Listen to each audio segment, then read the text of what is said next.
Hear ye, we're here to preside over the case of Walker versus Etienne.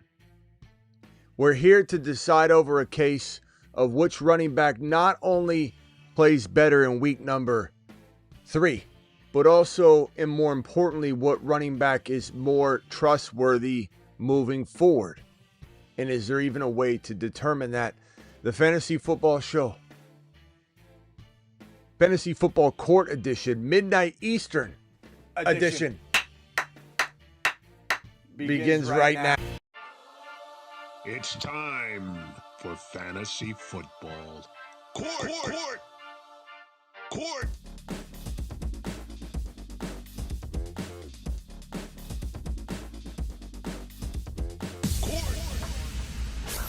Live from the FantasyFootballShow.com studios. It's the Fantasy Football Show. Live! Monday through Friday, 8 p.m. Eastern. Smitty is also live whenever news breaks. Live whenever news breaks, here to discuss the case that has got the whole town talking. The case of Walker versus Etienne. Now, this is a tough call for week number 3 because Walker gets the solo backfield. Etienne's been playing the role. Etienne's been playing the masterful part of running back number, 5, 6, 7, 8, 9. That's how he feels. He feels like a top, we'll call it 6 to 10 running back lock. Whereas Walker's been dancing in and out of a timeshare. And if anybody thinks Walker hasn't, you're not really paying attention because Charbonnet had more carries in week 1. Charbonnet had more carries in week 2. And his coach just made a statement today suggesting that he is going to try and get both running backs the ball more. And that he views this, let me find that piece of news. He views this as a committee.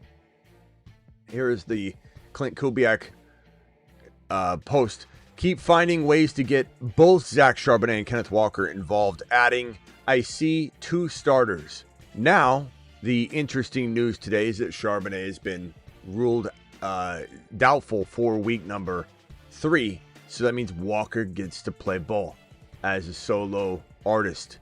And maybe he goes out there and crushes it and changes the mind of his OC, Clint Kubiak. Maybe he goes out and doesn't deliver. And all of a sudden, Clint says, hey, where's Charbonnet? So, you get what you ask for. Be careful what you ask for. This could be one of those situations. He either delivers and it's great, or he doesn't deliver and it gets worse. But regardless, Walker has a great opportunity. He's going to go out there and try and solidify that he deserves to be the number 1. Etienne's been doing Etienne things, and we've seen Etienne be a top 5 running back before. We've seen him deliver a full season of being an electric elite player. And this is a great situation. Problem is, Tootin's already sitting there ready to toot. Tootin is sitting there ready to take, I don't want to say the reins, but eventually he wants to take the reins, but he wants to take his share. He wants to take his Zach Charbonnet workload. These are 2 running back by committees. Make no mistake about it. Etienne's looks a little less intimidating, although he's got the rising star running back who was injured this week, looking questionable. Now he's deemed ready to go Tootin for week number 3. So it's crazy because the most threatening committee is the Seattle one, with Charbonnet sitting most likely week 3. The least threatening one has the running back who scored a touchdown and looked like who shot out of a cannon when he scored it last week. He is ready to play and suck some of the life out of Etienne's, parade. This is a tough one, ladies and gentlemen. And the God's honest truth is this court doesn't know how to deem this long term. I can tell you this week, the solo backfield to himself, Walker might have the slight advantage, but Etienne looks phenomenal. Cohen's offense from a running perspective looks phenomenal. This is near 50-50. I'm going to leave it to the phone callers potentially to decide this one. But your boy Smitty can definitely weigh in long term and say that my thinking here is that both of them have an equal risk. And this is, again, maybe not deciding an outcome here in hedging bets, it seems, but not really, because this is just fact and honest opinion. It just seems hedgy. But both these guys could lose their job at any moment. Both of them could be top 10 running backs at any moment. This is a confusing situation. I think the one important fact here that Your Honor in this court is determining is that you must have the backup. If you don't have the backup, you should be looking to trade for the backup, pick up the backup if Tootin's out there, or maybe potentially moving on from the singular part of the backfield that you have because it's so vulnerable. Tootin is he's going to make Etienne vulnerable.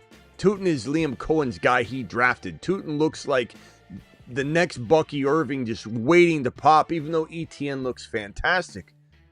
And Charbonnet's proven to be a top 5 running back when given 5 starts last year. He was a top 5 running back. He actually would have finished second if you extrapolate his top 5 starts over 17 games. So Charbonnet's proven as well, and his coach just got done telling you, as I just put on screen, that he wants to continue with the split backfield. There's a threat here. If you don't have both running backs in both these situations, you're better off getting out of it while the value is high enough that it makes sense. So I know some of you are going to be like, well, no, I'm not getting out of Walker. Looks great. You're going to see. I like Walker. No one's saying Walker can't continue to look great. No one's saying that Etienne can't continue to look great. But if you have just Etienne and you have no Bashal Tootin, you don't have him on your roster, you're playing with fire. But you're playing with fire that is so cost effective right now to trade that it's smart to go shopping and say, hey, what can I go get? Can I get Etienne or Genty for Etienne? Can I get Chase Brown for Etienne? Maybe you can't get Chase Brown for Etienne straight up. Maybe you can. You need to try. If you think you can't do that, if you think no leagues out there, Smitty, I don't play with peasants. My league is so good. There's no way I'm pulling that trade off. That's not the case, because think about it just before you run your mouth. Every year, you know Steve in your Shark League that's so good. None of us can touch it. It's so amazing. You're so amazing, Steve. Only you play in great leagues, Steve. That says it speaks to the character of your of who you are. But think about it for a minute, Steve. How many trades a year does everyone in the league go, what? How many trades a year in your Shark League, Steve? At least one a year. You know this is true. Do you go, wow, he got blasted in that. If I'd have known he was trading that player that low, I would have got in on that. How many times? At least one, Steve. So shut your mouth. Etienne, Tootin, no Tootin, and Etienne's risky. Genty, Chase Brown, wide receiver. If this is your third running back, you got so lucky you drafted this man as a third running back and he's blowing up for you. Wide receiver, Nico Collins. Need to give up more to turn Etienne into Nico? Fine. Need to turn Etienne into Chase Brown and give up a little more? Fine. Can't get Genty straight up for Etienne, give up a little more? Fine. That's okay. And the same thing goes for Walker. If you don't have Charbonnet and you have Walker, this is what I just said applies. I don't even need to repeat it. You need to go get Genty. You need to go, here I am repeating it. You need to go get Genty. You need to go get Chase Brown. You need to go get Nico Collins. You give up a little bit more because you need to? Sure. Fine. Do it. But you can't accomplish this. Walker's so low for BTJ. Some of you might not like that. That's okay. We don't have to like the same things. That's okay. Bowers, I'll tell you right now, you might think this is impossible. I see trades like this every single hour getting pulled off where people run from Bowers. We have people in the chat, in the last chat, wasn't giving up a lot, but he was giving up McBride and more to go get Bowers. I'm sorry, he was giving up Bowers and more to go get McBride. Bowers is not being treated as the tight end one right now, clearly. So these are the kind of moves you need to make. Now, I will say that if we're trying to weigh out Etienne versus Etienne versus Walker, Walker versus Etienne, just straight up one for one, no backups involved, this becomes very, very equally problematic and very, very equally potent. Top 12 running back this week? Might be top 8. Top 7. But we have to be careful not to walk out of week 3. If Walker getting solo touches goes crazy as a top 8 running back season, people go in and, Smitty, can't believe you're worried about Charbonnet. I'm not worried about Charbonnet. I'm worried about the coaching decision-making and the workload divide. Are we worried about Hendy? No. We're worried about the coaching decision-making that's putting Hendy in the situation that Hendy's currently in. So that you understand what I'm saying. No one's questioning this player or questioning the desire of a head coach who just told you, even though Sharbs is doubtful, that he wants to use both these guys. He sees them both as starters. So there's questions involved. It's the coaching, not the player. Etienne, am I fearful? No, but I'm eager to get safer. Now, here's the thing where it gets really interesting. If you add Tootin and you do own both, and you add Sharbs and you do own both, who's safer? Or we're crossing streams there. If you have, let's try that. Hold on real quickly. Let's say you have, which one, while we're on the topic, which one looks better? The cross stream Etienne Sharbs or the cross stream Walker Tootin? This is actually fun. Now we're getting crazy. We're getting crazy. It's late. This is a midnight show. We're getting crazy up in here. Let me just answer the question while it's on the board. Which one would I rather have? Woo! Wow. This one. Walker Tootin. I think you have right now, you have a potential that speaks to the Etienne Tootin, right? Walker Tootin. I feel a little bit better about Walker Tootin. That's an interesting one. This cross stream, this court's getting wild up in here. Okay, so let's make this right. Etienne and Tootin. Put Tootin where he belongs. Put Charbonnet where he belongs. Which one of these combos looks more attractive? And answer in the chat, and I'll put your votes on screen. Maybe tonight. I don't know if I'll open the phone lines to anybody on this one. Maybe we'll do it for a minute. Let's see what the chat thinks on this right here. Etienne Tootin together, Walker Sharbs together. Which side do you like? Vote, please, and I'll drag your comment on screen. No longer talking about the cross-stream version. We're talking about this version right here. Walker Sharbs. We got 1 vote, Walker Sharbs. Understandable. There's nothing wrong with it. There's no wrong answers here. These are very, very close. This is a very close call. It's such a close call that I'm still wavering in my head right now, to be honest with you. We've got a Walker Sharbs. We got a Walker Sharbs. Walker Sharbs. Tootin side. I assume you mean Tootin and Etienne. Anybody with Tootin? You like Tootin? Tootin, Etienne. Etienne. Etienne Tootin. Etienne Tootin. Wow, it's funny because we went Walker Sharbs, Walker Sharbs, Walker Sharbs, then a whole string of Etienne Tootin. Etienne Tootin. So, somehow Slim's having fun with this one. LOL instead of voting. I don't know what he's doing. Walker Sharbs. Etienne Tootin. I don't like messy backfield in Seattle.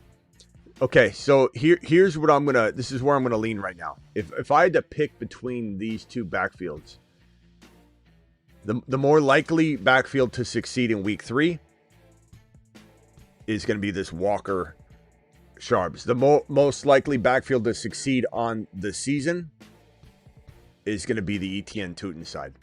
It's a very, very, this sucks that the wind shifts a lot. You're going to hear me say that phrase a lot over the next handful of weeks. When the wind shifts, that means that one thing's going one way and then it shifts the other way.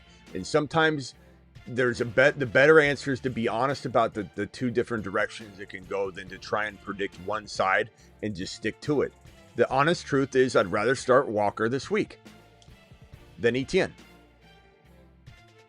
But do I think Etienne's capable at any moment being a top 5 QB or top 5 running back? Yes, I do. Maybe QB. He could throw one. This is just with the Tootin security here. With the fact that I think Liam is going to lean one more so than the other at any moment in time. He'll still run both running backs, but I do believe we will get one that feels more 60, 65, 70% likely than we will here. You just got Kubiak saying he wants to run both of them equally. So this court's going to decide that the Etienne Tootin side is safe for season long, and I got to turn this other mic on for this because you can't even hear the gavel unless I turn on the second mic. I'm going to say season long Etienne Tootin, Walker Sharps week 3. Final answer. This court is temporarily adjourned.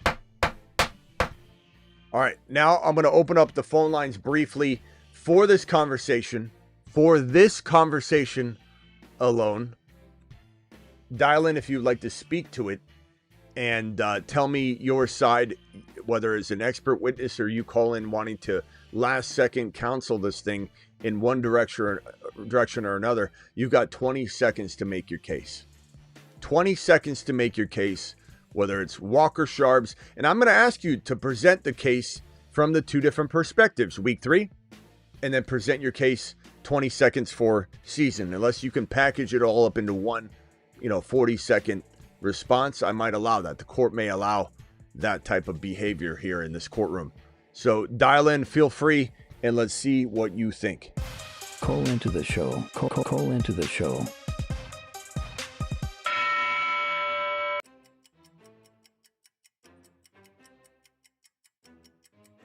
And I think I must put these backups on screen here because that is the question at hand. We have Tootin and we have Charbonnet. So they must be, this is a all-encompassing question. Where's my Charbonnet graphic when I need it? There we go. We'll put Sharps right here. Charbonnet next to Walker. I do like the cross-stream question, though. 336, you're live. What side are you representing? I'm Team Walker. Okay, please make your case. You've got 20 seconds unless you want to wrap up both the week 3 question and the season-long question in your 40-second spiel. Go ahead. Floor is yours. So in week 3, you don't have Sharp. Hold on one second, bro. I'm sorry. Please. Season long. Please start over. Go ahead. Okay, so in week 3, Walker's by himself, no Sharps.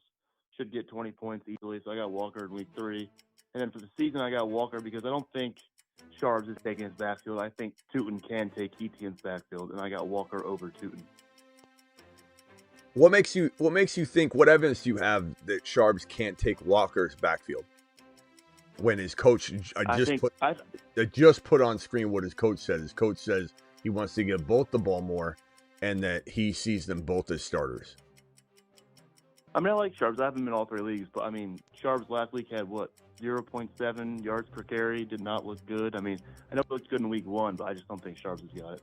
Well, I think Walker's a better back. He has one bad week, and he also had more carries in both games. Yeah, he had more carries, but he did not look good last week. I don't think he's the better back. I think Walker's the better back. But you're saying he can't take it. You're saying that which one in your mind is more likely to share it 50-50? Probably Walker Sharps. I just think Walker still can outscore Tootin, even if Tootin has the back. So your argument is, let me just merge this one caller. Caller, just mute yourself real quickly and turn off any background noise. I hear background noise. I'll hang up on you if there's background noise and if you don't mute yourself. All right? So mute yourself real quickly, please. Charbonnet, so you just answered the question, and I think I get your gist. You're saying that you believe that Sharps is probably least likely to break out of the running back by committee. However, he should still score enough to outscore Etienne. I do find it interesting, and I wonder if you're talking in your heart, talking yourself out of your stance being as hardcore as it is with what you just said. Because if one of the running backs in Jacksonville earns the job and is more likely to earn the job, how on earth in a Liam Cohen system, which you could say struggling from a passing perspective, how could it not outproduce a 50-50 timeshare though? I'm just curious. I'm not saying you're wrong. I'm just curious to know your logic. I just think Seattle's the better team over Jacksonville. I think they're going to score more, give more opportunities to Walker. Okay. Even though Etienne's been blowing up, they clearly know how to run the ball. I don't believe in Jacksonville's offense enough to put him over Walker. Either one of them. Okay. I appreciate you, bro. Good take. Good take. This is Fred, right? Yeah, you Fred? got it. See All right. Thanks, Fred. Josh. Yeah, Fred's son. Yeah, All see right. Later, bro. All right, let me go over to John. John, what side are you defending tonight? Walker or Etienne? Or the combo? What combo are you defending tonight? All right, John, you just lost your seat at the table because you crapped the bed. Travis, I know you're Team Etienne, so this works out perfectly. So go ahead and defend Etienne Tootin, but please interject if you believe Walker outscores Etienne this week. Go ahead, the floor is yours. Yeah, so as much as you know, I like Walker. Right now, I'm Etienne Tootin because, well, even this week, because I think Houston is going to get run all over by the Jags. I think Houston might get blown out by the Jags. I'm not positive, but if you look at the system they're running into, even if Etienne ceded work to Tootin, Rachaad White was still RB22. So he's still going to get work even if he became that Rachaad White role. But for the time being, I mean, you can't deny that Etienne is healthy. He's running at top speeds. He's getting the carries. He even got a little bit more work when Bigsby left last week. And he's one season separated from being the RB3 in full PPR. And just to be fair to everyone on the screen here, you're talking about Walker who, and granted, someone's going to say, well, he didn't get the work in week one. He did. He just didn't produce in week one. I think a lot of people, they have such quick, short memories to suggest that Walker wasn't used right in week one, but he was in week two. He had 10 carries in week one and 13 carries in week two. He had 3 more carries in week two. He was just really good in week two. In week one, he was pathetic. He was 2 yards per carry running the ball against the Niners, and everybody acts like they finally used him. I don't think people really understand what really happened. So here's where I'm going with this. 10 carries, 13 carries, great efficiency in week two, bad efficiency in week one. Everyone's short memory neglects week one, just like when BTJ and Genty score touchdowns in week one. Everyone ignores that because their week two was bad. Everyone's recency biased, to the moon on this stuff.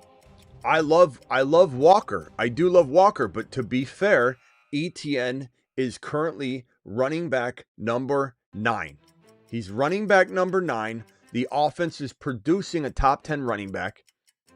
Etienne was running back 6 in week 1, running back 14 in week 2, depending on your scoring.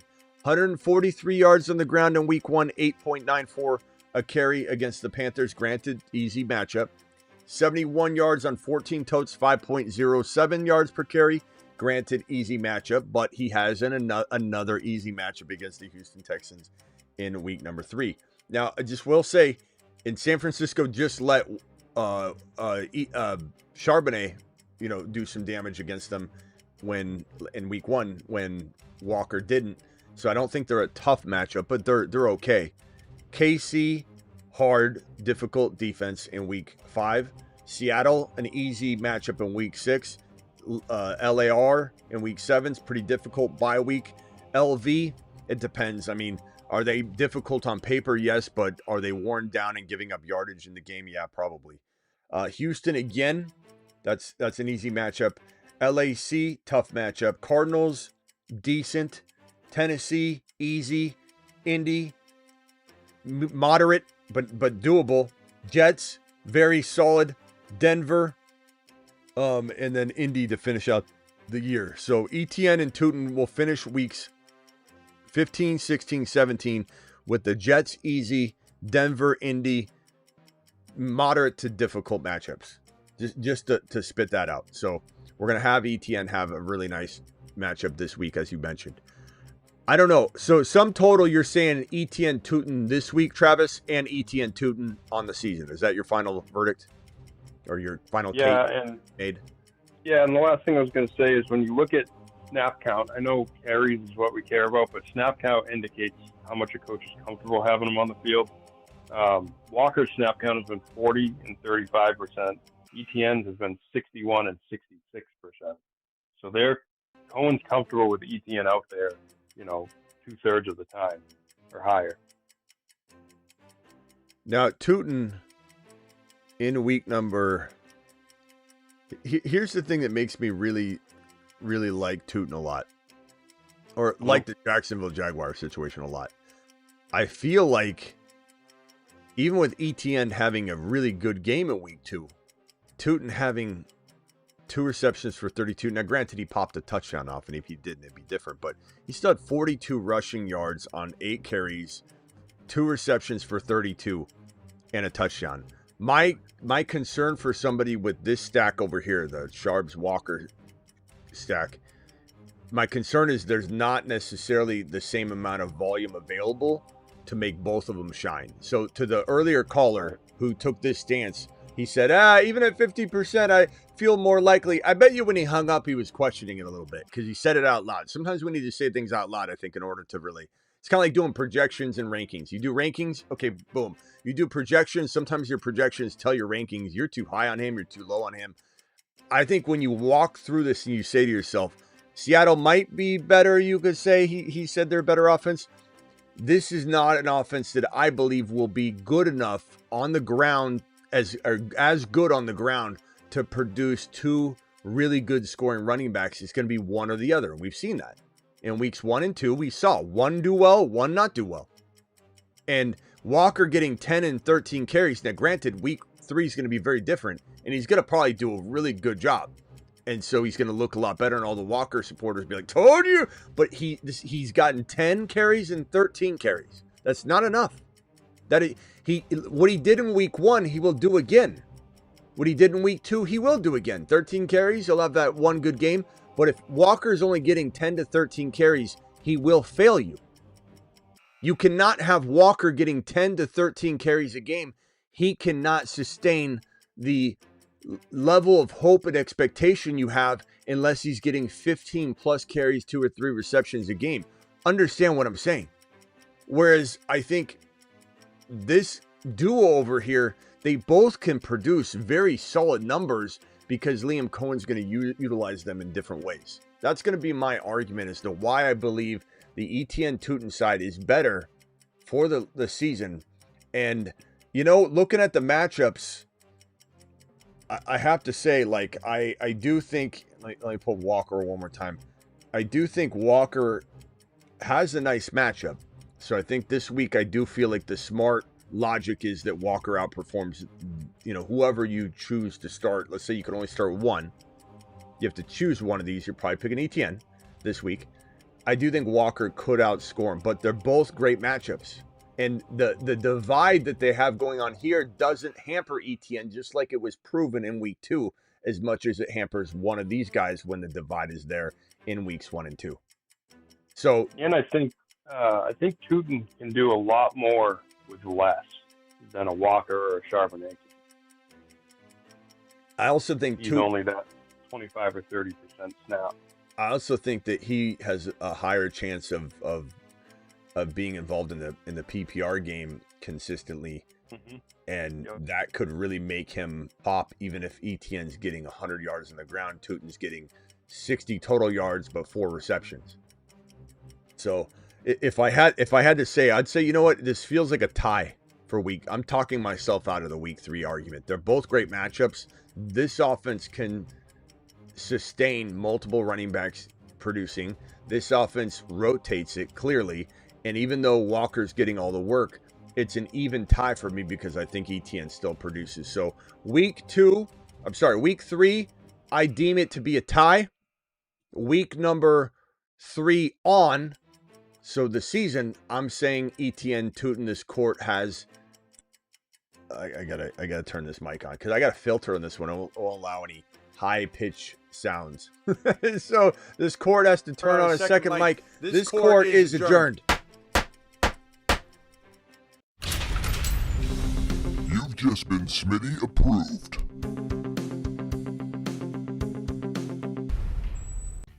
All right, let me go back to the screen real quickly just to make sure I turn this mic off. Otherwise, I will forget. Okay, so now what's going to be interesting are some of the wild stances that some people have. Kenneth Walker is the most skilled back by miles on this list. I don't think honestly you didn't call in to defend it. So, you should have if you wanted to. But I don't know how you can say that. I don't know how you can say how could you not be saying how could the words out of your mouth not be all of them are so ultra talented. How can you argue that Etienne, who's a proven top 5 running back in this league in the past, isn't as gifted as Kenneth Walker? Not to mention Kenneth Walker comes with a lot of injury risk. He just does. And Charbonnet is, becoming a little worrisome in terms of injuries because his rookie year he was banged up. Did he have something last year too? I can't remember. Now we got something else. Yeah, so it's two of them kind of are a little banged up all the time. And you got to understand, and I understand where you guys are coming from, liking them better, but you guys are ridiculously biased. You can see how many shares of Walker you own when you're literally not even. Like, you think this is Walker's running away with it. It's not the case. Walker is way better. There's no way. Bro, you have 17 shares of Walker. You can see it all over your face. It's not that you're wrong to choose Walker. But when your comment is, it's not even close, oh my God, you're totally biased. This is an eclectic group of runners one in a very unique offense, one in an offense that's very conducive of production. But Etienne and Tootin are in a very special system, and Tootin's a very unique and special running back. Different than all of the running backs on this list. Etienne is proven. Walker has proven to not be able to stay healthy. And Charbonnet has, however you want to take his career, like Travis said, there's 2 ways to look at it. There's no way one's running away talent-wise than the other. The real predictive part of this that's difficult, and the part that you're kind of banking on and guessing on, is what the coaching staff does. Because I'll tell you right now, if one of these guys on any of the 4 listed here get the start and are solo rushers, they blow up. They explode. So they're top 7 running backs. And I'm saying one. If one of these guys gets the full workload, or if both of them, if Walker or Sharbs or Etienne or Tootin were the solo act in these 2 offenses, they both would be top 7-8 running backs. And the thing is, you start saying things about Walker. No way, Walker's better. No way. Why is Etienne running back 9 and Walker is not? It's you could say because he's not getting the work. That's part of the story we're telling here. This is not just about talent. It's not just about any one thing.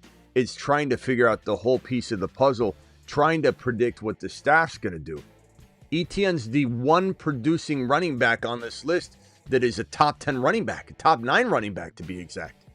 So Walker doesn't have an edge over Etienne right now. Etienne's holding all the cards.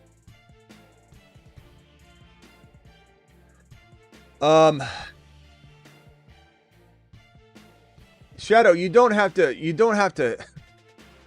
It's okay, sorry, man. You put me in place. You're not trying to put you in your place, pal. I'm just merely. I don't feel bad. Shadow Lone Wolf, trust your gut. First of all, don't let me talk you out of it that easy. But I mean, hold on. Let me add this one caller. He keeps trying to call in. You're live. What can I do for you, real quickly, on this topic? Go ahead. Yes, Smitty. Yep. John? Can you hear me? Hey, buddy. I got a question for you. And it's about Travis Etienne. I'm having issues here. I made a trade, and it's going to get confirmed tomorrow. I traded DK, Travis Etienne, and Amon-Ra St. Brown for Gibbs and BTJ. Hit it to me one more time. Etienne. I traded away. Yep, Travis Etienne, Amon-Ra St. Brown, and DK Metcalf for Gibbs and Brian Thomas Jr. Okay. Did I mess up? I'm going to say that you could easily argue Gibbs is the best player in the deal, easily. I think St. Brown is easily the second best player in the deal, so you have an advantage here. By how much? I wouldn't say it's crazy, but it's definitely preferred. And then it comes down to DK and Etienne versus BTJ. Is that duo let's ask that question, right? Travis, would you trade? Let's pretend St. Brown and let's pretend Gibbs are not involved. In chat, please vote on well. Would you trade Etienne and DK for BTJ? Travis? No Tootin. No Tootin. You don't have Tootin, right? You don't have Tootin? No, I didn't get him. I ended up getting Troy. So no Tootin. I guess I'd What side would you guys take rather? the shot on BTJ. Okay, so it sounds like in the chat is saying BTJ for the most part. So that means that, which is surprising to me because first of all, it's surprising me that Travis doesn't want Etienne over BTJ straight up is kind of what I was thinking Travis was going to say, and I don't think it's right or wrong to think either side. It's a very debatable It's so question. close. But when you take into account that Travis and the chat, the majority of the chat, it's maybe leaning 60-40 now in the chat, but it's at least 50-50. Travis says he'd rather have BTJ and he's a big Etienne fan. The chat's leaning 50-50, let's call it. And then now you factor in Gibbs over St. Brown. Yeah, I think you did well. That's without knowing the whole team and everything like that, obviously. Yeah, if you had two... Yeah, my team's not bad because it's a dynasty, so I ended up getting Chase, and then I got Debo and Mike Evans also. If you had Tootin, I would say if you had Tootin, this would make this a lot harder to send, and then if he had Tootin, make it a lot harder or a lot easier to accept. Yeah. All right, gotta go, bro. Appreciate you. I think. All right, I gotta move on. All right, Travis, I'm gonna hang up right now. I might open the phone lines again to you once I get through these super chats. Appreciate you. Good talk. Later. All right. Tracy, my boy, coming in with the $20 holla. My man. Alert. Super chat alert. All right. My man coming in strong with this 20. Whoa, Kruger, what are you doing? Kruger, AI's taking over the show. All right, Kruger, get out of here, bro. It's not your time to shine. All right, let's ask Kruger a question or two tonight, by the way. All right, let me hit this up real quickly on screen. This is from our boy, Tracy. Thank you, pal. $20 hauler. Smitty, 1-1, half PPR, QB, Allen, Penix, Chase Brown, Hampton, RJ Harvey, Tootin, Puka, Igbuka, Puka, Hunter, Ao Manor, Fannin. What trades should you make to improve? Hard to suggest you do anything, bro, because this isn't a knock. It's just your team is fermenting. And don't freak out and go in a crazy direction and say, I got to do something. You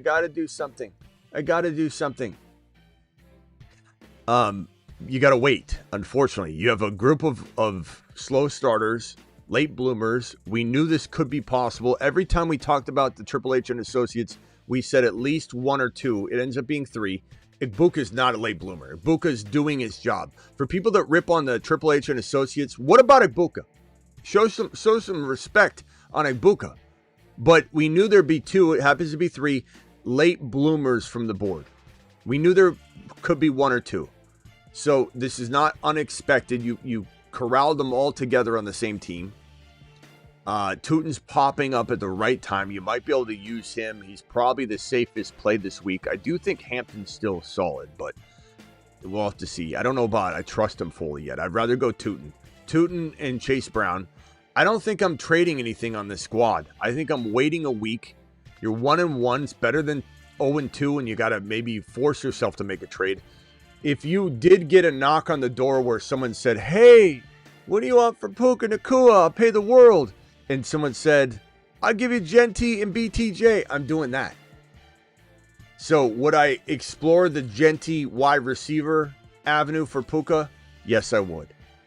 What would I take with Genty if they didn't have BTJ? I'd have to know. So I think if you give me the Genty and Etienne and let me pull up my thefantasyfootballshow.com rankings that you can find over at thefantasyfootballshow.com, mind you. And I pull up the rankings and I look at the RBs and try and cook up an RB that makes sense because you already have Chase Brown, which is my go-to for this type of trade. The next running back or two that come to mind, Chuba kind of comes to mind, but I would say Genty, and then Chase Brown, which you have. You could look at Etienne since you have Tootin. So Etienne and a big name wide receiver. We're talking Nico. Like, would you trade Puka for Nico? Hell yeah, I would if I'm getting Etienne. So maybe you're looking at those two avenues, but we need to know who the Etienne owner has. Need to know who the HN owner has, and is the HN owner even interested? Bucky, Brees Hall, and then of course, and probably my favorite would be Genty, and yeah, that's probably where I'm headed with that. Appreciate you, my boy. Thanks for dropping the super chat, the super wattage on screen. My boy Tracy doing it live. Thank you, pal. Justin with a super chat here says, can only start 2 Egbuka, Hendy, JCM, and Ridley. Let's ask Kruger. Hey, Smitty. Hey, yeah, Kruger. Who would you start? You can only start 2 of these players, okay? You're going to start either Calvin Ridley, Ja'Cory Krosky-Merritt, the running back for the Commanders, Trevion Henderson, or Emeka Egbuka. Now, don't just give me what we like here on the channel and what we hyped all offseason. Give me your expectation for week 3 specifically. Absolutely, Smitty. Let's dive in at full speed. So, for week 3 specifically, to pick 2, that group, I'm leaning on Trevion Henderson for sure because I think he's going to get a ton of volume. And I'd pair him with Calvin Ridley just because the matchup looks a little bit juicier. I think he's going to get some good targets. Even if Egbuka plays? Yeah, even if Egbuka suits up, I'd still lean that way. Just because for week 3, I think Ridley and Trevion Henderson are the safer bets for volume and for the kind of production we expect. Egbuka might still be solid, but we want to play it a little safe. I don't think we're getting replaced anytime soon. I don't think Ibuka's playing, you play him. JCM is the safest secondary piece. And I'm not scared. Sometimes you wonder how quick is this going to be before I'm completely replaced. I think it's going to be a while. I think it's going to be a while. Ibuka's playing, you're playing him. Now Hendy JCM, I'm not totally against the idea of Kruger wanting Hendy in there. I think Hendy could pop. I think he could pop. I just don't. JCM's a little bit safer. Then again, it's like, look how safe he felt in week 2 and he didn't. And then his coaching staff talking about, I don't know if you guys heard the quote today that whenever he gets the ball in his hands, let me see if Kruger can at least retrieve that. Kruger, there's a piece of news on Ja'Cory Krosky-Merritt, the running back for the Commanders today. I don't know if it was his OC or his head coach. It said he's great with the ball in his hands, but he needs to be great with the ball not in his hands still. Can you refine that quote and read it to me?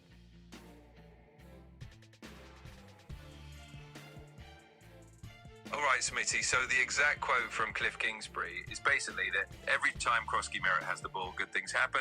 But Kingsbury pointed out he needs to improve on the stuff when he doesn't have the ball, right? Pass protection and route running. So, in short, he's got to be as great without the ball as he is with it. How many carries, in your estimation, with all of your skills and knowledge you've gained over the course of a lifetime, how many carries does Ja'Cory Krosky-Merritt, a.k.a. Bill, a.k.a. JCM, how many carries does he get in week number 3? Hit us with a number, Krug. All right, Smitty, I'll give you the number straight up. Based on everything we know and a little bit of that Kruger magic, I'd say JCM's going to get around 12 carries in week 3. It's baked in, boys. Okay. All right. And how many carries does Trevion Henderson get? How many touches? How many total touches does Trevion Henderson get? All right. So for Trevion Henderson, I'm going to roll with a slightly higher number. I'd say he racks up about 16 total touches in week 3, mixing in a few catches along with his carries. So there you go. And does one of them score a touchdown? All right, Smitty. If we're calling it here, I'd say Trevion Henderson is the more likely one to find the end zone. So let's pencil him in for a touchdown. JCM might get some nice yardage, but I think Henderson's got the best shot to hit pay dirt this week. You know what? What I'm worried about is telling you not to play Hendy. He has his day. We're in here celebrating, and you're pissed off. I'm also worried about telling you to start Hendy. He doesn't do well, and then you want to disown him. It's tough. I'm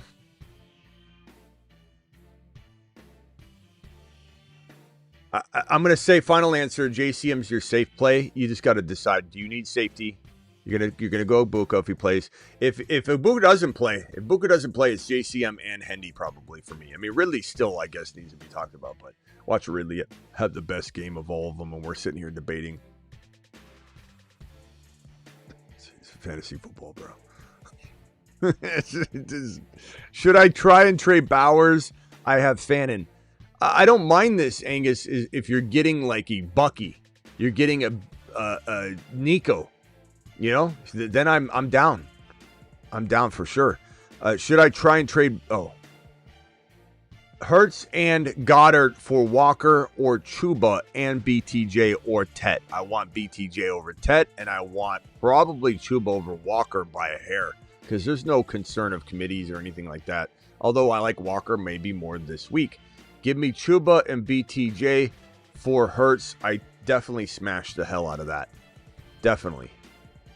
And honestly, if it was Walker, I'd still do it. If it was Tet and Chuba or Tet and Walker, I'd probably still do it. Trade my Nico and Harvey for Buka and Chase Brown. Wins could shift. This is another wins could shift moment. Because right now, the winds are in the direction that Buka and Chase Brown are just getting full wind. 100%, and it's like not even a debate. But if Harvey does get in there, this could be a very different question. But I think at the end of the day, Buka and Chase Brown could still hang with a full go Harvey and full go Nico. So give me the now value with the maybe even Steven likelihood later. But Buka being injured this week, if he doesn't play, it could be a painful. Well, not really, because you're getting Chase Brown for Nico. So yeah, no matter what, I'm doing it. But it might be painful in the wide receiver front if he sits. But trade my Genty and Godwin for James Cook. I think James Cook is safer right now, bro. You probably gotta take the points. Go with the guy scoring. Smitty just traded Garrett Wilson, but Genty could outplay him. It's certainly possible from here going forward, not necessarily even accounting for what he's done already. Like Cook could finish higher than him on the year, but Genty could potentially outmaneuver him go forward. But I think you got to go with Cook. He's balling out. Go with the guy that's dropping loads. Smitty just traded Garrett Wilson and JCM for BTJ. I think you gave up too much. I think, Garrett Wilson has more value than BTJ right now. So I think you gave up too much. Do I think it could work out? Sure. Absolutely. Definitely. Definitely.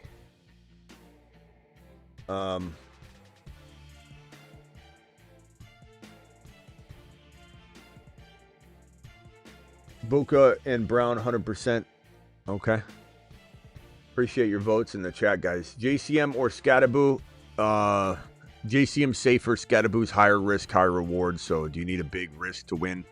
Jamar for Evans and Breece Hall.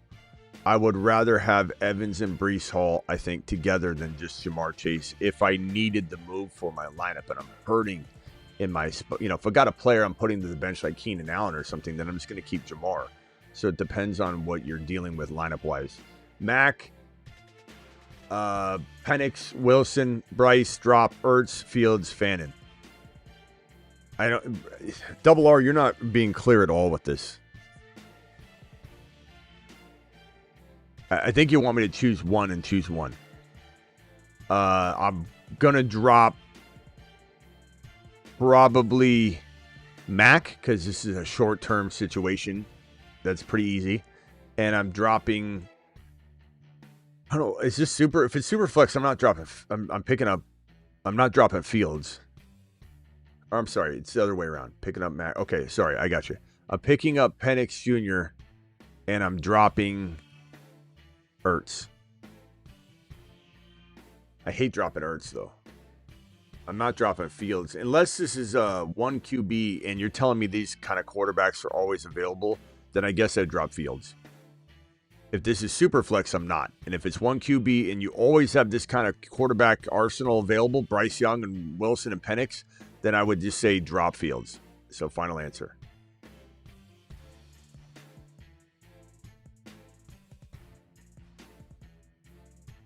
Got offered to trade Irving and Hunter for Buka and Chase Brown. Give me Buka and Chase Brown, and I hate to say that. But, I mean, look, Chase Brown's close, to Bucky. Made the trade, Jettas for Nico and Etienne. So now I got Penix Jr., Chase Brown, Javonte, Etienne. Nice. And you got, do you have Tootin? I feel like you said you had Tootin. Make sure you get Tootin somehow, some way, bro. Amon-Ra and Puka owners need running back bad. I mean, you could try and move Etienne and another player. I'm not moving Rice or Buka or anything like that. Javonte and something else not listed, to try and get into that Puka Nacua or Amon-Ra, but I'm not giving up like Javonte and one of those receivers. Hell no. You could go Rice. I mean, you could go Rice and Javonte for Puka or Amon-Ra and get another player that I'd need to sign off on. I'm not saying just for anybody, bro. Like, you could come back to me and I'm going to say, what in the hell do you do? 12-man PPR, what moves should I be looking at? Team is Baker, Achane, Genty, BTJ, JSN, Debo, Fannin. Not a lot to work with, bro. I mean, you're just listing this small little... I would say you're not really trading any of that. I mean, you can't trade... You could trade JSN right now for, like... I mean, I don't even know if Nico's lower value should be. I don't know if he is, though. Like, JSN for Nico, and then you get another, Henry or Hendy or Hampton thrown in and just get that extra depth and take the gamble that JSN, or let's say you were to go down to a, let me pull up my thefantasyfootballshow.com rankings one more time and take a gander at the wide receivers that might work for this. And those wide receivers probably include Mike Evans, Garrett Wilson, Rashee Rice, Drake London. So let's take it back to this screen and say you're moving Drake, you're moving JSN for Drake London and getting Harvey thrown in, like something like that. But other than that, I mean, there's not a lot to work with that team because I don't think you can sell anybody high but JSN right now. Was offered JCM and my Travis Hunter. I think it could go either way. If you need running backs, I'm fine with it. Your running backs are Tootin, Harvey, Sharp, Sampson. You definitely need one. So it makes sense. I'm fine with it. I do think if in a vacuum, I still believe in Travis Hunter a little bit more than the average bear. So I'm probably not giving him up easily, but in that situation, I don't mind. 12-man PPR, Goff, Bucky, Chase Brown, DJ Moore,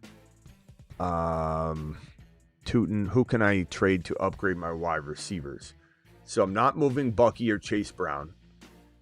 I would definitely potentially move Sharps to the Walker owner and try and upgrade DJ Moore or upgrade Mason. You obviously want a wide receiver, so I think DJ Moore and Sharps or Mason and DJ Moore should get you the wide receivers you go for. BTJ, Evans, Garrett Wilson, Rashee Rice if you want to wait, and Lab McConkey for a Mason, straight up Lab McConkey for a DJ Moore. Debo and Mason or Debo and Sharps to the Walker owner, or Debo and Mason for some sort of BTJ or Nico trade.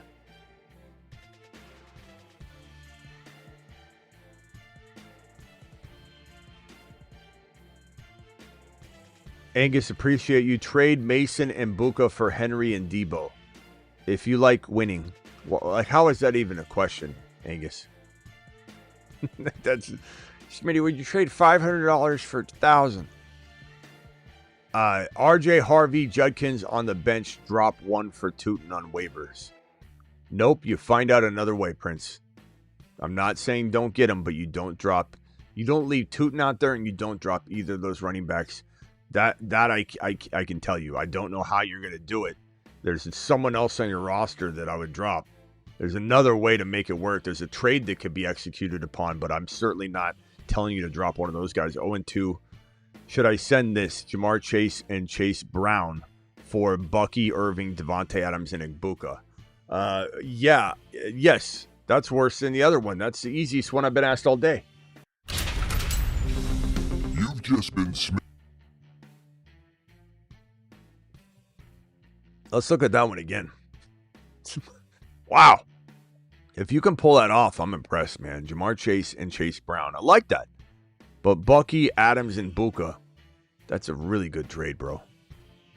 Anything can happen, but, you know, Chase Brown and Jamar Chase just got watered down slightly.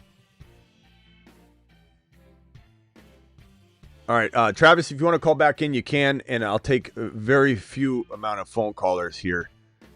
Dial into the show. 0-2 need running back 2. Trade DK or Keenan Allen straight up for Bill.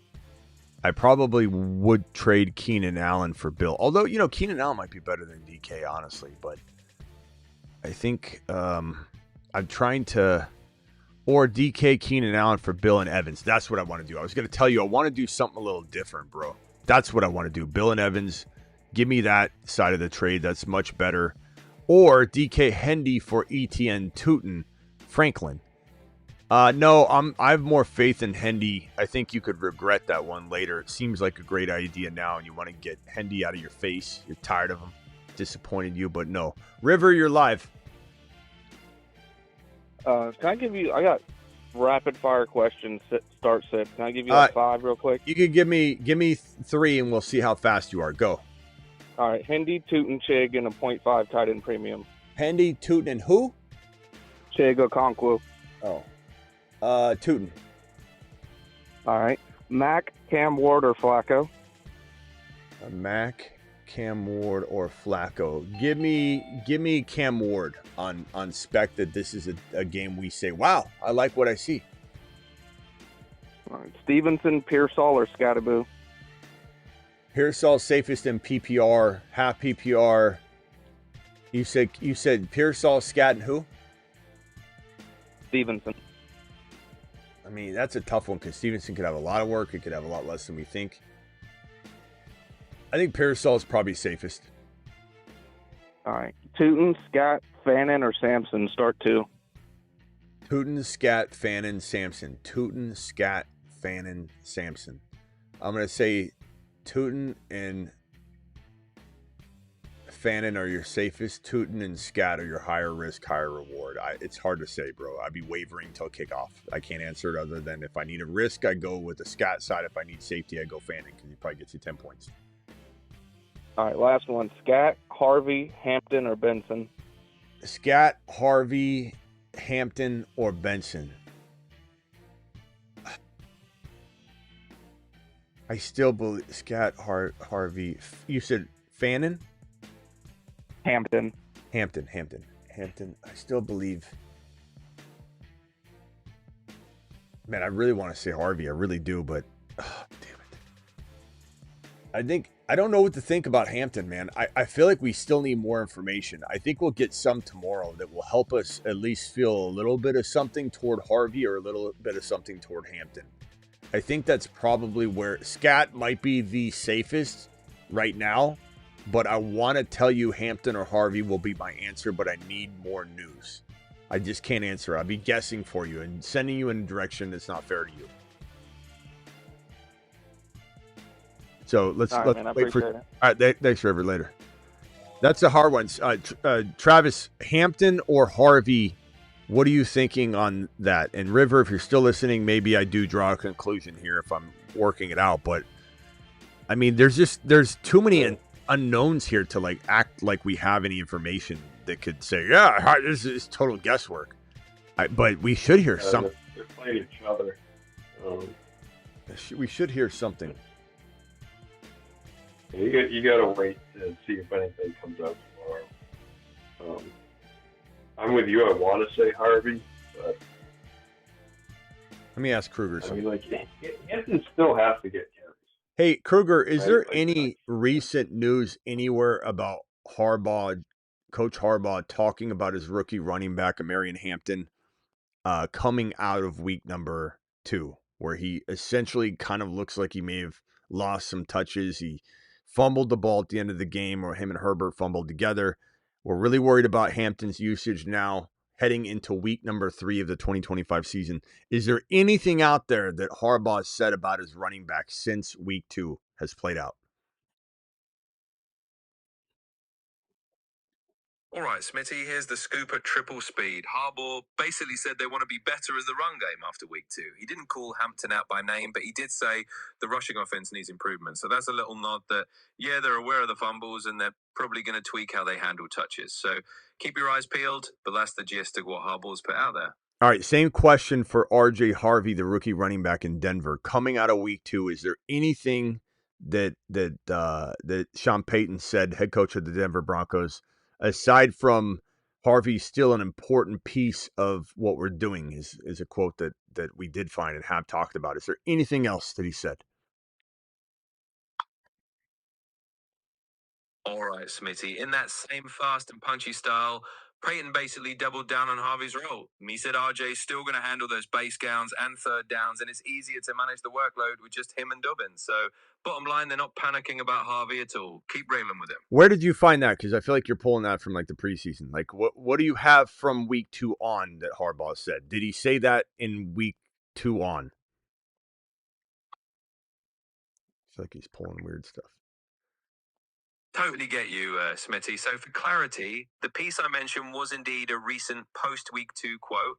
Harbaugh's comment about the run game was actually from a Monday press availability after week 2. So it's fresh off the press. No, Sean Payton. Harvey is the thing you just pulled from Harvey post-week 2. Gotcha, Smitty. Just to clear that up, yep, that Sean Payton comment about RJ Harvey is from after week 2. Oh. He said it in his most recent press conference, so it's definitely current and not preseason. Okay, read it verbatim, please. Absolutely, Smitty. Here's the verbatim line from Payton. He said, RJ is still an important piece of what we're doing. We trust him on those base downs and third downs, and it's easier to manage the workload with him and Dobbins. So that's the direct quote he gave after week 2, and it pretty much shows they're steady on Harvey for now. Good work, pal. I mean that's actually pretty good. That makes me feel really confident in Harvey right now, more so than Hampton, because Hampton's was we're gonna look at the touches. Okay, that means we're losing carries probably for now. I still think Hampton comes around, but I don't know. Sean Payton's hard to trust. Sean Payton definitely loves to lie. I don't know. I'm gonna lean Harvey right now, River, if you're listening. I don't know. Travis, did any of that? I'd lean Harvey too. I was just looking back at something I was reading. Like I think it was a couple of weeks ago. I have to look up the actual running backs, but stuff about Greg Roman as the OC likes to run it a lot. It seems to like to use 2 running backs, and he's never had a top 10 running back in PPR type of stuff. So that's something I kind of want to look into. With Navi there, that could be an issue. I like what I heard. I still like Hampton a lot. I just think he's maybe a little bit of a late bloomer. Maybe more so to the tune of a Bucky Irving time frame, where Bucky didn't get the work until week 10, didn't start until week 13. It's not what Hampton owners want to hear, but that fumble really set him back greatly. And Harvey has delivered whenever they've given it to him. He really has. He hasn't done anything wrong at all. Yeah. And the fact that people think people hear it, they repeat it. He needs to be better in pass protection downs. Yeah, I know he needs to be better in pass pro. No one's suggesting he doesn't need to be better. But Sean Payton's made it abundantly clear that it's almost an oxymoron to suggest that Harvey not play on third downs. Sean Payton's literally made reporters feel like morons when they ask that question. And I don't think people understand the logic behind his response. They hear it from other people, and in some cases it really makes sense. If a player can't pass protect, they won't be out there on third downs, but not in a Sean Payton offense. Sean Payton's made it abundantly clear that has no relevancy in terms of Harvey. Not to say he won't have JK out there on third downs when he needs his running back to pass block. So when JK's out there, there's probably an 80% chance it's going to be a pass, or it's not going to the running back. But he said specifically that RJ Harvey will be on the field specifically and most importantly in design plays on third down to get him the ball on third down. So there's no keeping him off the field on third down. It's that he will use these guys on third down to their skill set for that specific play call. Like, that's how specific Sean Payton is. So yeah, they'll come in and out. And if you're Tom Brady intelligent, Tom Brady's like, I know that this is going to be JK's doing this. I know Harvey's, but that's not always the way defenses look at things. But there's certainly a world where Harvey's catching the ball, and keep in mind, it's not as predictive. Like, if Harvey's on the field, he's necessarily getting the ball on third down. That's not what Sean Payton's also, he's not saying that. He's saying that he will not be asked to specifically block on that play. He might run a route and not get the ball. He might actually not be in charge of really, he might have a small space he's got to cover, but he's not in charge of doing, covering the blind side or something on that specific design play. Like, so he's got everything planned out in his head. Just so people know, it's very simple for Sean Payton. He wants to have the player on the field that fits that specific play. And that will be sometimes Harvey on third down, sometimes not Harvey on third down. Sean Payton is not using Ingram either. Ingram's injured. Ingram's not playing. So it doesn't matter what Ingram does or doesn't do. Ingram is irrelevant right now because Ingram can't stay healthy. So right now, Ingram is a disappointment. Travis, what else you got? And then I'm probably going to blow through these super chats and then potentially bounce out of here. Yeah, just quick on the Harvey thing. Another thing is, too, like, let's wait and see how long Dobbins keeps this up. Because we saw it last year where he started well and then hit a brick wall and could not get over 3.5, 3.6 yards per carry. And, where you have him getting 4.6 yards a carry for the first 2 weeks, you can live with that. You might not be able to live with it as much if he's only getting 3.5. Dobbins was the worst starting running back in the National Football League last year after his first 2 weeks on. He averaged 3.8 yards per carry from his third game throughout the entirety of the rest of the season. So people need to, and then he got hurt. So people need to realize that the Dobbins, just because he had 2 big games that padded his stats, he did not have a good season last year. So much so they didn't bring him back. They didn't want him back. He was awful.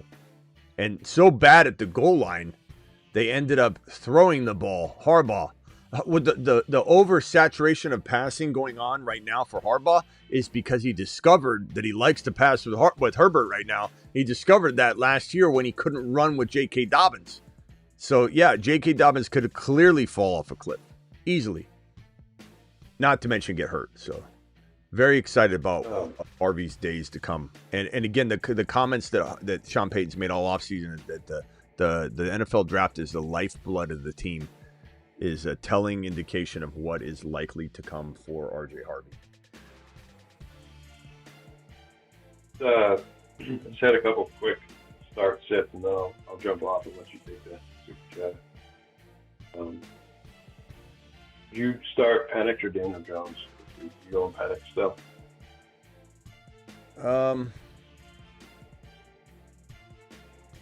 Let me see here. He's looking things. I don't know. That's such a tough one because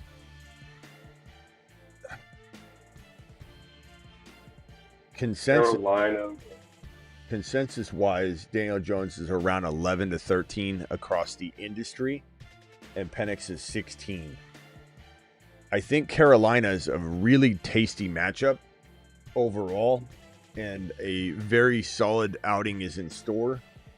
And I think that Minnesota matchup is leaving people thinking that they can define the Atlanta Falcon pass attack, and I don't think they can. I don't believe in Danny Dimes like everyone else. I think he's good. I think he's playing well. It's just Sam Darnold. Darnold was good. Darnold kept playing well for a while. So there's certainly a possibility Indiana Jones plays good for the entire season, but I don't think he's fixed, though. I don't think he has like some newfound long career like Baker. I think he's more Darnold than he is Baker. The revitalization of Baker is real. The revitalization of Darnold was not real, in my opinion. And I think Darnold eventually gets replaced in Seattle. I would probably say for me, it's high risk, high reward, but Penix Jr. over Indiana Jones. But I mean, it's close, bro. Okay. Close. Yeah, that's what I have now. It's the team where I had Burrow, so he went down. So I grabbed Jones as a backup if there wasn't anything else. But yeah, all right. And then so you're starting Tootin over Hendy this week. Do I have that right? That's close too. Not for sure on that one yet. I think I'm wavering. I tend to lean toward Tootin because I feel like we saw something. We know that it's there. Hendy, I'm a little bit concerned, but at the same time, it's like, damn, man. I mean, all it's going to take is just them to throw him out there.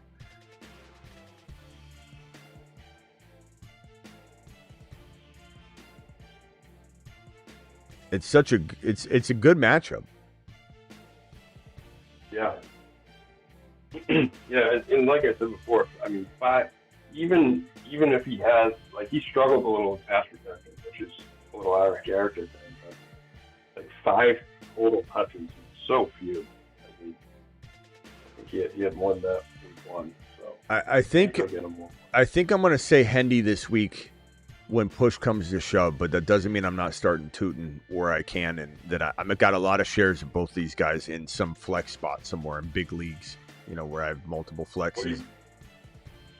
Are you doing Ramondre over Hendy though? Or I don't. Since he's been the guy, what do you think? I don't think so.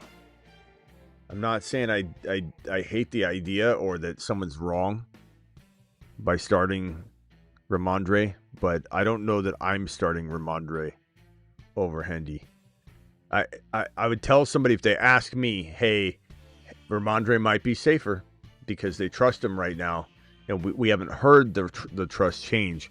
Let's see if Kruger's found anything on that front as well while we're on it. Hey Kruger, same question that I asked for RJ Harvey and for Hampton. Let's go to the other rookie running back in New England. Post week 2 comments only. Do not grab anything from week 1 or preseason or anything like that. Do we have anything from the New England Patriots staff, head coach, OC, anybody that speaks to Henderson, Trevion Henderson, the rookie running back, having more carries or anything positive or negative for week number 3? All right, Smitty. Diving straight into post-week 2 chatter only, the Patriots staff did actually have a couple of things to say about Trevion Henderson. Post-week 2, they mentioned that he struggled a bit in pass protection, got flagged a few times. But on the upside, they did highlight a solid 18-yard run he broke off. No major pronouncements about a big roll increase for week 3, just some cautious optimism.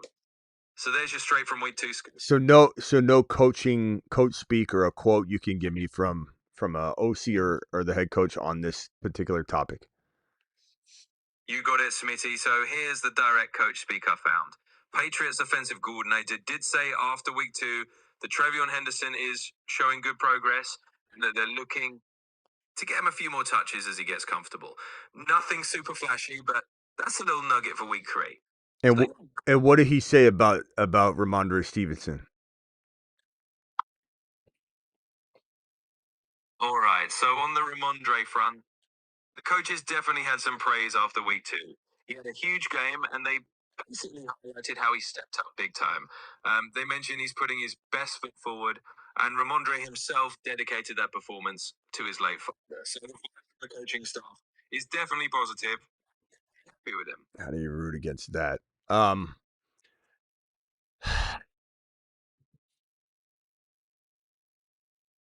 If I was giving advice to somebody, I'd say if you need safety, go Ramondre. If you like high risk, high reward, go Hendy. All right, last one, Travis, then I'm going to jump to these supers before they get out of hand. No, just Brandon Wood in the chat. I think you had answered a super chat for him. He wanted to clarify that you knew he had a Buka. I guess it was Evans and JCM for his DK and Keenan. I think he's worried about having Evans and a Buka, but I think I had told him earlier I don't mind with his wide receiver depth having both of them. He said so Allen and DK for JCM and Evans. Yeah. He would be getting the Evans side. Yeah, I'm fine with that. I don't care. I want Evans. I like Keenan Allen. These are two safe plays here, but JCM, Evans, give me this side. And if you got to make a trade, you got to make a trade, but that's the better value. So easy call. We've got him coming back too, which I don't necessarily worry about either. I think it'll take Godwin a bit to ramp up if he's even back. All right. Appreciate it, Smitty. Thanks, Travis. Appreciate you, bro. Bye. Let's hammer through these. Tootin, Mason, and Aaron Jones. What should I trade those players for? First of all, no one's trading for Aaron Jones. I don't know what, he's on IR. He's not playing until week 7, 8. Who knows when. Tootin, Mason. I think you could trade Mason and Tootin for a lot if you go the Etienne owner. I think Mason's probably, and if you could trade Aaron Jones on IR, then you could always offer that up. But I think you're going after Evans, BTJ, Lab McConkey, Hendy, Harvey, et cetera, for those guys. And honestly, I'd rather keep Tootin. I don't think anybody gives you the value of Tootin that you want. I think Mason to get a wide receiver like Ladd or especially Evans or especially BTJ makes the most sense for me. This one here, $3 hauler from Angus. Do you do Kruger prediction percentage that you really cool to see how accurate Kruger is? He's not accurate on it, bro. So it's not even worth trying. He really doesn't. I'm not getting replaced by AI anytime soon. He's not accurate. He pulls too much from like last year, and there's just. Would you be fine with? It's a good idea, but he's not going to do well. He's good when you guide him on something. Would you be fine with Bill for Pitts? I got Ingram. Yeah, I mean, it's okay. I'd rather have Bill. But if you need a tight end really badly, I'm fine with that. If that's like your desperation move, you tried looking everywhere, you've looked under every rock, there's no one on waivers, but make sure there's nobody on waivers that we like, and, you could solve this problem without a trade. So check the waiver wire, make sure Ertz isn't there. Jonu, even Strange is still, a decent play this week. The San Francisco tight end, potentially. Ertz, likely, but that's not going to help you this week, but likely still a guy to pick up. My CMC for Breece Hall and Mason. Bro, I don't think you've been listening, William. I don't mean that in a bad way. I'm just telling you, I don't think you've been listening. CMC for 2 players is definitely the trade to make, but you're not getting even close to what I'm suggesting. I'm telling you to go get a Nico Collins with Breece Hall, not Mason. You got to get the world. You get 2 pots of gold. If you can't say to yourself, this guy could hang with CMC, could. Not saying he will, but could. If the wind's just right, and then if he gets hurt, the whole point of the 2-for-1, if he gets hurt, you're left with just Hall. You're diluting your talent. He could hang. He's been running back 2 before. Hall was running back 2 in fantasy just a couple years back. So that's the kind of move you're making. Nico or Genty and at least a BTJ. Like, those are the trades. You don't trade CMC for Mason and Breece Hall. And I like Mason a lot. That's not trying to tear down Mason on any level. Any position who do you rank above Chase? Any position who do you rank above Chase 12-man standard?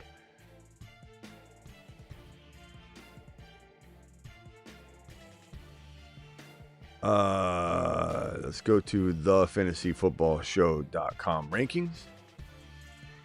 And we will look at my rankings, and we will take a gander. If you want to find my rankings, you go to thefantasyfootballshow.com year-round. Rankings, bold predictions, trade calculators, et cetera, et cetera. Top 25, I'm going to look at my top 200. So, Bijan, Malik Neighbors, Jahmyr Gibbs, CeeDee Lamb, Derrick Henry, over Jamar Chase, right? I like Bucky. Don't tell anybody. I like Bucky. I try and get more, though, Barkley, it's pretty close there, to be honest, because of the likelihood of injury. JJ's pretty close, so we're getting to the point where it's even Steven. Puka and Etienne and St. Brown. We're talking about splitting hairs and really preference at that point. Thank you for the super chat. Julian, drop Franklin, Shaheed, or Pearsall to get A.O. Manor off waivers. I would drop Shaheed. Shaheed's been pretty decent, though, hasn't he? He's actually done well.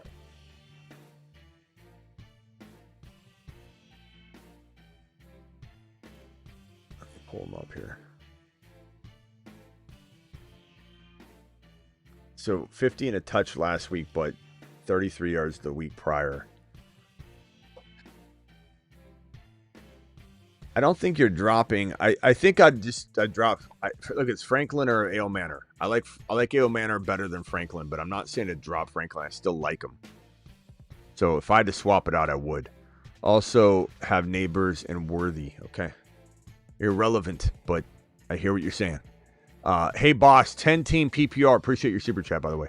I have Nix and Dak at QB, Chase Brown and Henry at running back. Okay. I like what I'm seeing here. Nico, JSN, love it. Adunze is going to go crazy this week. Warren, I like it. My bench is Hendy, Harvey. You got a great team. I'm trading Tyreek Hill and Waddle, though. Rate your team like a 7.9. Just waiting for some things to pop off. Maybe 7.8, 7.9. But like the moment you get, Adunze to consistently play like top 12 wide receiver, or JSN continues and Nico bounces back, and like this is all really doable. And then Hendy, Harvey, one of those guys pop off. But I am trading Hill, and I wouldn't be afraid to use Hill to just upgrade to Mahomes.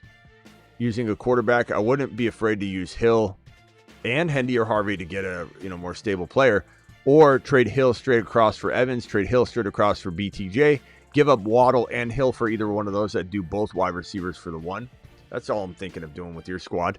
I need to pick two out of Pickens, Keenan Allen, Adunze, Tet McMillan. You're going to probably go Adunze, and I think you're going to get this wrong every time. You got to make a trade, bro. You got to make a trade. What are you doing? Adunze and I guess Tet McMillan, but like Pickens and Keenan Allen, I mean, these are all almost even Steven calls, bro. Any recommendations on who to move? You got to make a trade. Hurts, Fields, Chase Brown, Brees, Hampton, Jamar, Pickens, Judy. See if anybody's hurting a tight end. You're going to try and attack that first. Upgrade a player like Hampton slightly, or Pickens slightly, or Judy slightly, just giving up a tight end. I think that's where I start. Past that, I'd be very intrigued by moving Jamar Chase into a BTJ and Hendy, or a BTJ or to a Genty. So Jamar Chase to Genty and BTJ to Genty and Ladd. I think a combo like that. I think Chase is the guy I move. Just think your team could use it. If you do the right move, you're going to be fine. Start Judkins versus Green Bay or Merritt versus LV. I'm probably going to go Krosky Merritt with this matchup. It's not a good matchup for Judkins. It just isn't. It's a worse week for him to get like the go. Tootin, Mason, and Aaron Jones. What should I trade? Oh, I already did that one. Thank you for the super chat. Appreciate you all dropping those supers tonight. You guys have been fantastic. I appreciate you being here for Fantasy Football Court. Hopefully you guys had a little bit of a blast. Now, we have a league. I think because I don't know that we have enough people in here tonight. I mean, we have 413 people in here. We're doing a official Superflex league of the channel called the Wild Wild West League. And we haven't filled all the spots left. I have at least a handful, but for right now, the top super chatters of a given night, I don't know what night we'll do that. Someone wants to force my hand now, they can. But we're probably going to choose a different night. The highest super chat of a night is going to grab these spots. And we're drafting live on the show. It will be next week, I believe Tuesday night at midnight Eastern. We'll be drafting. So heading into next week, we'll be drafting a super flex draft, knowing everything we know now, Wild Wild West style. The top most wanted outlaw. It's going to be Wild Wild West style. That's why it's wild. It's because we know everything different. Like, how many times do you feel like you could wish you could redraft? Well, now you can. So it's going to be the official Superflex League. It's redraft. You don't get in every year. We're going to give away the spots freshly every year. So you're not guaranteeing yourself a spot for next year. This is for this year. So again, somebody could force my hand right now with an impressive super chat, but we're going to probably do it tomorrow. Highest super chats of the 8 p.m. show and the graveyard show will get a spot in that draft. I think I have at least 5 or 6 to give away. So it could be the top 2 super chats tomorrow evening and tomorrow graveyard style. But we're going to draft fresh. Weeks 1 and 2 don't count. Weeks 1, 2, and 3 won't count. Weeks 4 on will count. So weeks 1, 2, 3 will not count. Ivy says traded Sutton for Hunter. Either way, they're very close. I'd probably take Hunter on a whim, to be honest. And then since Kruger ain't good at takes, we should have Anxious Angus prediction segment include Denny. Angus, probably not, but I appreciate your super chat and appreciate your enthusiasm. And we asked Kruger a lot of stuff. I mean, one of these days, maybe in the off season when we have more time. I don't have time to maybe sit down and do that because the way that the shows are structured right now. But maybe in the off season we do like a record. He predicts the record. I predict the record. We see if Kruger beats Smitty. Which honestly, this year, who knows how it's gonna go. Let's real quickly. I just want to look at the NFC West.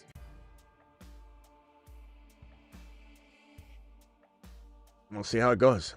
But Kruger versus Smitty would be fun on that. That would be good. And let's see here real quickly. We got Frazier dropping a super chat. Got JD5 have to start Darnold Superflex against New Orleans. Sorry to hear, bro. But hey, it's not a bad. It's actually not a bad matchup. I think he could do okay. I mean, look, JSN. You're throwing to JSN. How hard could it be? Yeah. How hard is it to get at least 1 or 2 touchdowns? So do it live.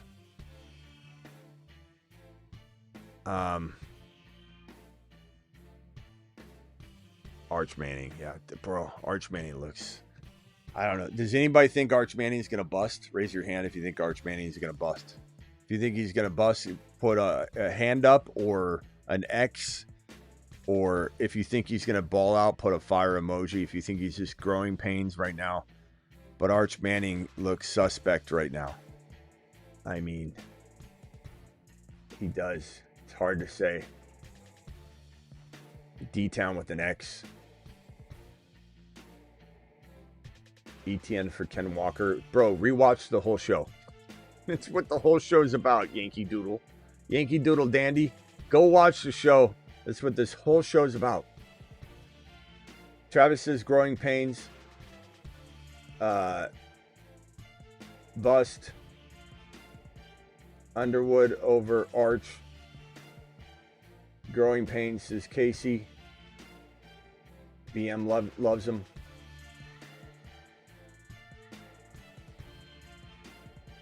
Would you trade Bucky and London for Lamb? No, absolutely not. Bro, Bucky and Lamb are arguable. What are you doing? Log out of your app, bro. Call it a night. Step away. Step away. Stand down. Alert. Stand down order in effect. What are we doing back there, bro? What are we doing? What are we looking at, bro? What are we doing? Kruger versus Smitty. Winner takes the channel. High stakes. Angus is just trying to cook up the biggest one-liner he can. One day Angus is dreaming of him dropping a one-liner that makes me fall from my chair laughing. Angus, one of these days you're going to get it. It's going to take some hard work. Don't give up. Bill, Wandell, Hunter, Harvey, PPR. Rock out. I want to say Harvey, but if he breaks your heart, you're not going to want to have anything to do with him going forward. And that will break my heart more than your heart will be broken by a bad performance of Harvey. JCM's the safest call, but I don't know that we're dealing with that much safety because his coaching staff just said something kind of crazy today. Would you trade Bucky and London for Lamb? Oh, I already put that one up. I don't know why I'm putting that up again. Whew. Just vomited in my mouth by reading it again.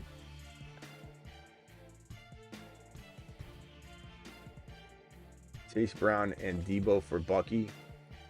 I'd rather have, I mean, that's pretty, they're both really, really good. Bro, Chase Brown is not to be discounted right now. I'd probably rather have Bucky by a hair. By a hair. Yeah, some people are just they're just addicted to trading. I don't know. You're right. I don't know. All right, guys, I'm out of here. Don't forget to get on over to the Patreon. I'll be over there for the next hour or two, just checking in and out of the Patreon. Cancel anytime. It's $10 a month. It's your one-stop shop for 24/7 live chatting. It's the amazing active people that you see in the live chat on YouTube here.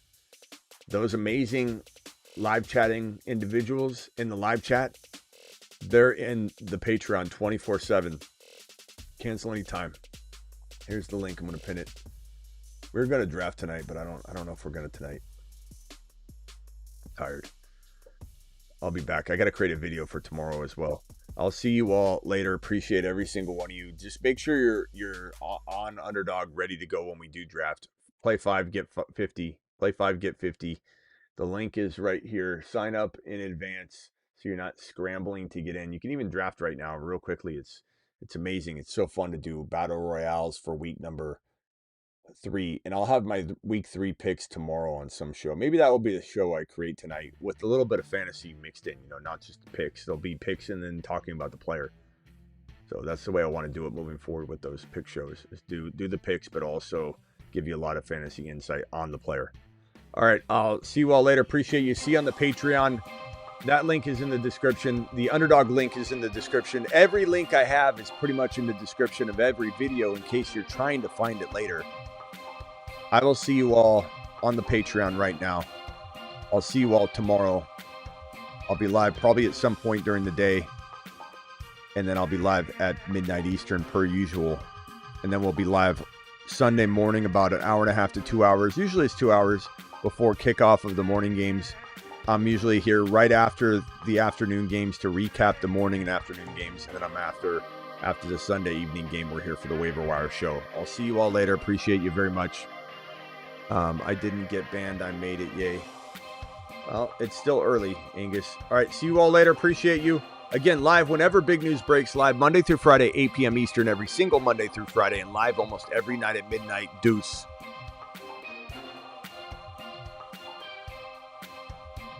Etienne.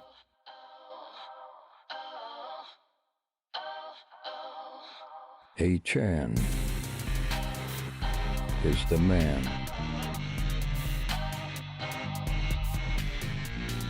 His haters call him small, but he is 9 feet tall.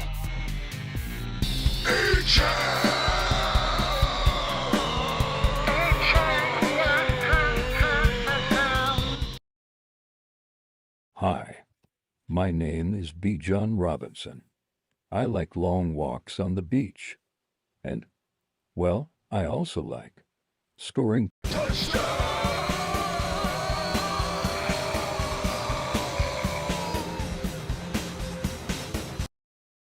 But the continuum of the gigawatt component structure of Jahmyr Gibbs' workload divide has a megawatt offload that if you compartmentalize the component conjunction timekeeper and you flux capacitor out the continuum component megabolt, things just end up happening. And that's why Jahmyr Gibbs is a top 5 to 10 running back instead of top 6 to 10.